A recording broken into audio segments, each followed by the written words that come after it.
Hello, my friends. My name is Josh Tolley. This is Acquisitional Wealth, the fastest, most proven way to create life-changing prosperity known to man in the history of the planet. Glad you're here. This is episode number 13.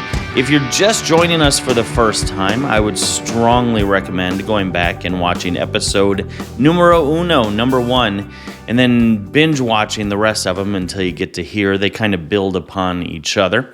Also, like, share, subscribe, all that fun social stuff. And speaking of social, we have a Facebook page, absolutely free to join. It's just a bunch of people who love to get together and talk about how to create wealth by buying and selling companies.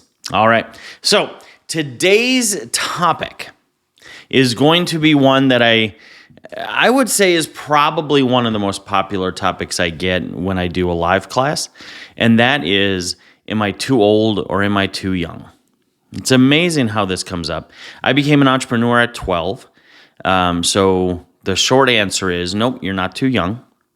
A lot of other people have too. If you go watch interviews of famous wealthy people, Mark Cuban, Warren Buffett, pick whoever, most of them become entrepreneurs very young. And there's a reason for that. So don't let youth stop you. And stop thinking like it's some sort of condition. We'll get to that. And the opposite is true too. Age doesn't matter either. Colonel Sanders started Kentucky Fried Chicken in his 60s. So come on now. There's no upper age limit. I helped a guy in his 90s become an entrepreneur. So yeah, there's no upper age limit to this. As long as you're breathing, it's for you. Now let's dig a little bit deeper in that topic, shall we? Because there are some practical considerations. That doesn't mean it's not going to work. Let's say you're in your 20s, 19, 20, 22, whatever. And you're thinking, man, I'm too young to own a business. I'm too young to buy a business. Especially if I buy one, Josh. I mean, can you imagine coming in as a 20-year-old? I can't even buy liquor, but I can buy an entire company that employs 30 people. They're not going to take me seriously. And then you know what happens? You get to 45, 46, 50, and you start thinking, oh man, I'm too old for this. I'm too old to get back into the game. I'm too old to, get a loan, and I'm too established and kids and blah, blah, blah, blah, blah. There's never a perfect age. There is no such thing as a perfect age. Every age sucks when it comes to buying a business. It just does. It's never going to be perfect timing. The stars are never going to align correctly. Ever. Stop waiting for that. If you are young, they are going to look, they being primarily the lenders. The lenders are going to look at your inexperience, and they're going to say, okay, this is a problem. And before you say, see, I can't own a business and I can't buy one, certainly, that's not what I said. I just said it's going to be a problem. Just because a problem exists doesn't mean you don't do whatever it is you're trying to pursue. Problems are not stopping blocks. They're just problems. Problems are there to be surmounted. My philosophy is there cannot be a problem unless there's also a solution. Period. So you just have to find it. So let's say you're a 19-year-old, you're a sophomore in college, and you're thinking, man, this is a total waste of time. Why don't I just buy like a profitable business and make $400,000 a year now instead of, graduating and hopefully making 60 to 80? Yeah, great. Find the business. Take somebody in that business, because remember, if you're buying a business correctly, they have 5 employees or more, they're 5 years old or older, they're doing $1 million in revenue. You're not buying Larry's hot dog cart, right? Find an employee in that business who has the experience, who has the wisdom. Make them a temporary business partner. And then the bank's going to say, oh, cool. Then we're lending to the both of you. One is a 45-year-old experienced expert. The other one's a 19-year-old kid. Great. This works. Yeah, but Josh, I want to control the business. Great. See, people get way too hung up on this idea that they need to own 100% of a business. You don't. 51% is all it takes to control it. Actually, it's not even 51%. 50.5, right? As long as you have the majority say, you control that company. I mean, Jeff Bezos owns what? I think 14%, 16% of Amazon. Yep. I think Elon Musk owns like 12% of Tesla. Richest person on the planet, by the way.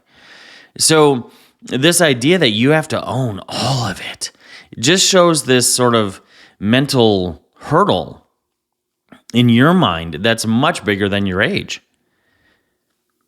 Even if they want the other person to control 51%, so the older person is the responsible party or something. Great. And then in the agreement, you can put some amazing clauses between you and him, not you and the bank, but between you and the elder statesman, so to speak. You can put some clauses in there that says every year you get 5% more ownership, that he's unable to sell off any of his portion of ownership to anybody but you. It takes a super majority vote to do anything that'll impact the business larger than $5,000. Well, that means even if he has 60% of ownership, he can't control the thing. You know what I'm saying? So there's a ton of ways to protect yourself, but it gets you in the door. It gets you owning a business. And you can set it up because income doesn't have to be split along equity lines either.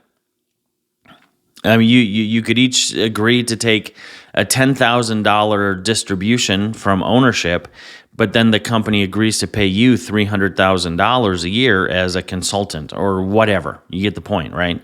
So just because the other guy might own more doesn't mean he's going to make more.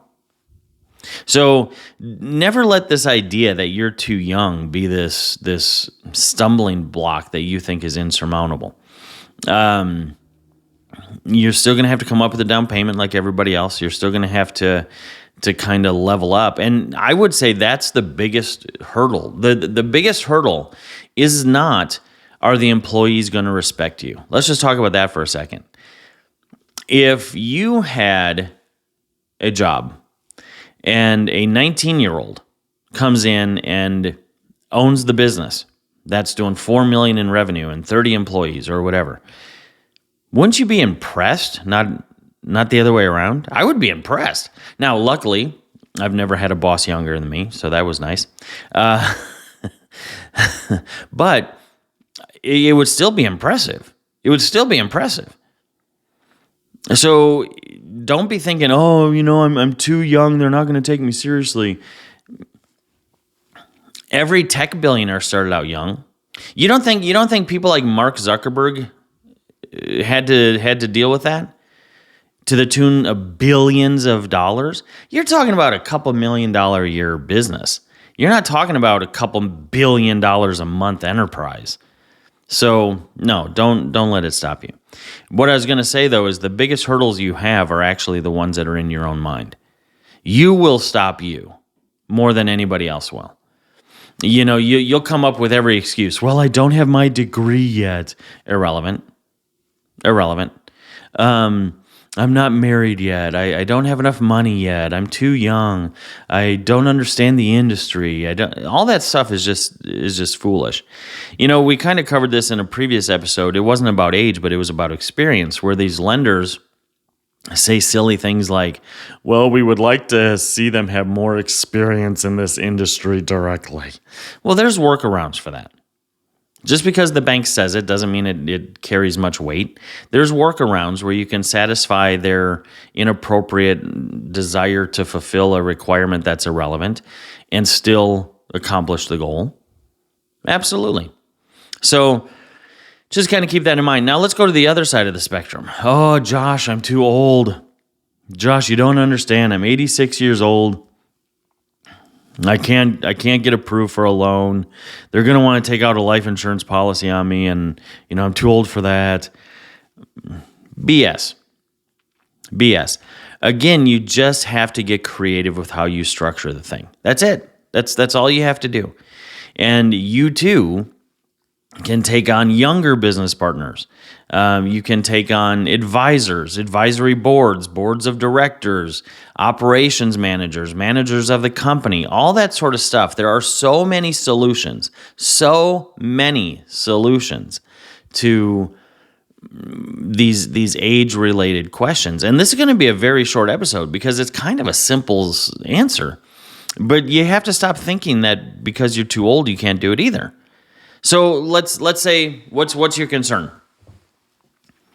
Well, Josh, I can't go into work every day. Great. You shouldn't be buying a business that requires you to go to work every day anyway. Yeah, you're going to want one initially with your first 1, 2, or 3 that you're involved in, that you operate, right? You want to be what's called an operator of the business. Even if you hire another operator, you still on paper want to be an operator of the business. Otherwise, the SBA won't loan it to you. And the only reason I say on paper is because I know there's a lot of teachings out there that say buy a business and then hire an operator. Absolutely agree. I've done that. I'm just talking about on paper, they're going to say, are you an operating person? And the answer is yes. A non-operating entity is something like a hedge fund, right? Where they're just buying the company. Nobody ever goes into it. It's just... And typically it's on behalf of other people, and they raise money for the purpose of just buying companies. It's a whole different thing. Anyway, just understand that you are an operator. Even if you're going to hire an operator, operate it. So anyway, if that's the situation, you can come up with those creative sort of solutions to get your requirements checked off on the list in order to move forward. And what a great place to be in. Can you imagine? I mean, think about all the people who are in their 80s. And a lot of them are going to live for years and years to come, right? Can you imagine having your $200,000 in your 401k thinking, oh man, this isn't going to be enough? Or you could take that $200,000, buy a $2 million business that's going to kick you hundreds of thousands of dollars per year in positive cash flow into your bank account, and you hired an operator to run it for you when you weren't coming into the office to manage. Genius. I mean, really. I mean, my bigger question would be, if you're in your 80s or 90s and you're asking yourself, am I too old to own a business? I would be asking yourself, are you too old to be depending on a 401k? Are you too old to be depending on a market that's volatility is so hectic, it's on the bottom of your news screen most of the day, Monday through Friday? That is something that I think you're too old for. That is something that I think you're too valuable for. So get off this idea that you have to be a perfect age. And while we're at it, let's just expand this. Josh, am I too fill in the blank? Uneducated? No, that's the wonderful thing about entrepreneurship. Entrepreneurship, it doesn't matter if you're from Yale or jail. Am I too, black, white, Asian, whatever, right? No. Entrepreneurship is the great equalizer. It just is. So no. Now, there's different hurdles for different things. I'm not saying that everybody's going to have the same path with the bank, right? You might have a racist bank manager or something who doesn't like Asian people. So if you're Asian, yeah, that's going to be a problem. But is it an insurmountable problem? No, it's not. And there's so many great groups and organizations that are based around culture and ethnicity too, that are sprouting up now to help with this process. So that's not a problem. Are you too female? Are you too male? No. At least not yet, right? Kidding. But there's no real reason to be thinking to yourself, you don't have what it takes. It amazes me and surprises me how many people are just like, well, I don't have what it takes. I'm too old, too young, too female, too whatever. I could never be a business owner. Listen, if you can be an employee, you can be a business owner. You can. It's totally different. It's not even close to the same thing. There's a lot more stress. It's a different form of stress, even medically, but there's a lot more stress, a different sort of work. Your work might not be as manual, but you're still working. But I haven't met anybody ever in the 27 years I've been doing this.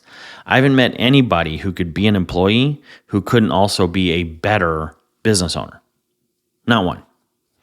And I'm talking people who legitimately have excuses, people with disabilities, physical or mental, emotionally developed, stunted growth there. Like there are so many opportunities out there for entrepreneurship, especially through acquisitions. Like even if, and I'm dead serious about this, even if you're sitting here and you're like, Josh, I need, somewhat of help with life or assistance because I have a disability of some form. Great. Then you set up a trust, and the trust has a board, and then the trust acquires a company. I'm dead serious. There's no excuse for anybody. None. You could be somebody who got shot in the head and have a mental disability, still have a wonderful life, right? Not taking anything away from that, but might not be able to function as aptly as you used to. You form a board of directors for a trust, and your trust purchases a business, and then that business funds the trust, and now your lifestyle elevates, and now all of a sudden, you don't have to worry about the cost of the nursing anymore. You don't need to worry about, what are you going to do in the future when your parents move on and you're left alone. You don't have to worry about, guys, there's not a situation that I can think of where there's not a solution that will still allow you to embrace the full power of acquisitional wealth. End stop, period. All right, I told you today was going to be short. It had to be. It's kind of a simple topic, but that doesn't mean it's not a powerful topic and an important topic. So I'm glad we did it. Again, remember, like, share, comment, all that sort of stuff. Subscribe. If you listen to this on YouTube, definitely make sure you hit the little bell notification. If you're listening to the audio version, like on iTunes or something, iHeart, make sure you subscribe there as well. Tell other people. Make sure you join our Facebook page. We're doing more and more events, and I don't want you to miss out. The vast majority of our events are absolutely free. We're not one of those sort of coaches or mentors, which is just a bunch of crap anyway. So most of the events are free, so you can find out about them if you're part of the Acquisitional Wealth Facebook page. And then until next time, just keep your head up, keep breathing. You're going to be fine. At the end of the last episode, I said that. I said, take a deep breath. It's going to be fine. I got so many comments on that through people who are going through the process. I know I said I'm going to get you out of here, but just real quickly, I got so many comments from people because they're like, Josh, I've never done anything that's more exhilarating than buying a business, but I've never done anything that's also just more like take my breath away, what's next sort of thing. And I'm like, I know. And that's why people love having a broker, because it makes that whole process a lot calmer. Anyway, love y'all. Peace.